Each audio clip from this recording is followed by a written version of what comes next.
Grabe mga ka-dreamers, dahil tapos na nga itong aking deep well, kaya naman ngayon ay magbabayad na ako. Para naman matapos na nga yung connection ko kay natatay. Charot!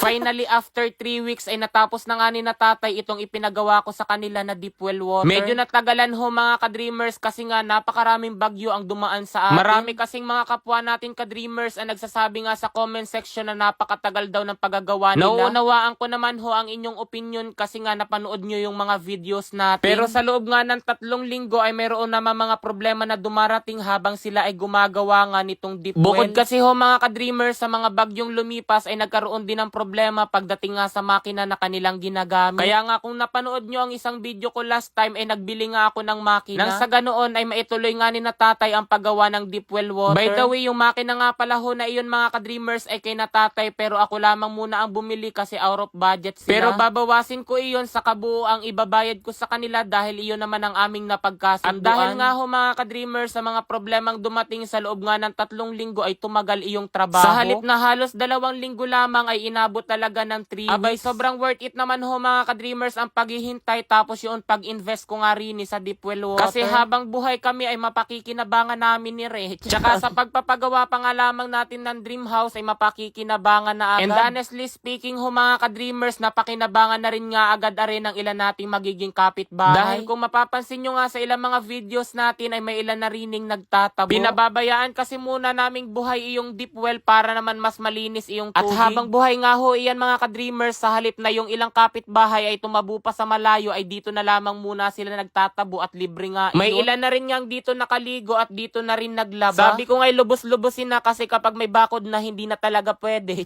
Ganun pa man ang mahalaga nakatulong tayo kahit panandalian lang. Sa pagtulong naman sa ibang tao, hindi basihan yung gaano katagal at kung gaano nga kalaki ang iyong tinulong. Sapagkat kahit saglit at maliit lamang ang iyong tulong, kung yan ay mula sa kaibuturan ng iyong puso, yan ay tunay na tulong. Sabi nga yung tunay na pagtulong ay yung bang hindi ka naghihintay ng anumang kapalit. Pero yung iba ko nga manonood, especially bashers, parang hindi tunay yung pagtulong nila sa akin, yung ba panonood nila sa mga video ko. Kasi nga may mga magsasabi sa kanila na ano ba yan, puro na lamang sarili mo ang inuuna mo. Alangan, ikaw ang unahin ko. Puro na laang daw pamilya ko ang inuuna ko. Syempre, kaya ako nga pinasok yung ganito ay para sa mga mahal ko sa buhay. Dahil kung wala naman sila rini, ay wala rin naman ako rini sa mundo. May mga nagsasabi kasi na puro pakita ako ng achievements ko nga sa buhay tapos hindi naman daw ako marunong tumulong sa iba. Iniisip ko na nga lamang siguro bago ko lamang iyong manonood kasi hindi niya nasubaybayan yung pagtulong ko nga sa ibang tao nitong mga nakalipas na buwan. Tsaka sino ba siya para pagbigyan ko nga ng importansya ang kanyang opinion? Baka comment lamang yan ng comment, gusto lamang magpagawa ng deep well tapos ililibre ko. Huy, ano ka? Sino ka?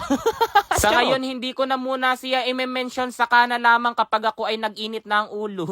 Sapagkat sa lahat ng videos ko ho mga ka-dreamers, mayroon siyang comment na sinisiraan pa ako. Ay, inggit ka talaga. Kaya kung napanonood mo ito, nais ko lamang sabihin sa'yo na nakapagbayad na ako rito sa deep well, medyo mahal to. Bali na ibigay ko na nga pala ho mga ka-dreamers yung kabuuang bayad ko nga kinatatay sa pagpapagawa ko ng deep well. Mabuti na lamang dumaan nga ring ice cream kaya naman mawawala na ang aking init ng ulo. 41,500! Grabe!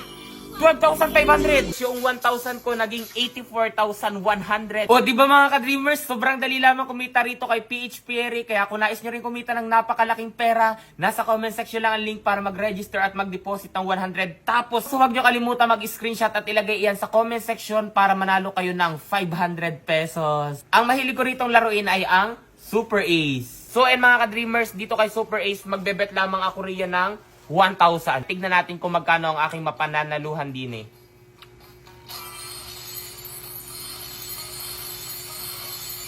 $1,000?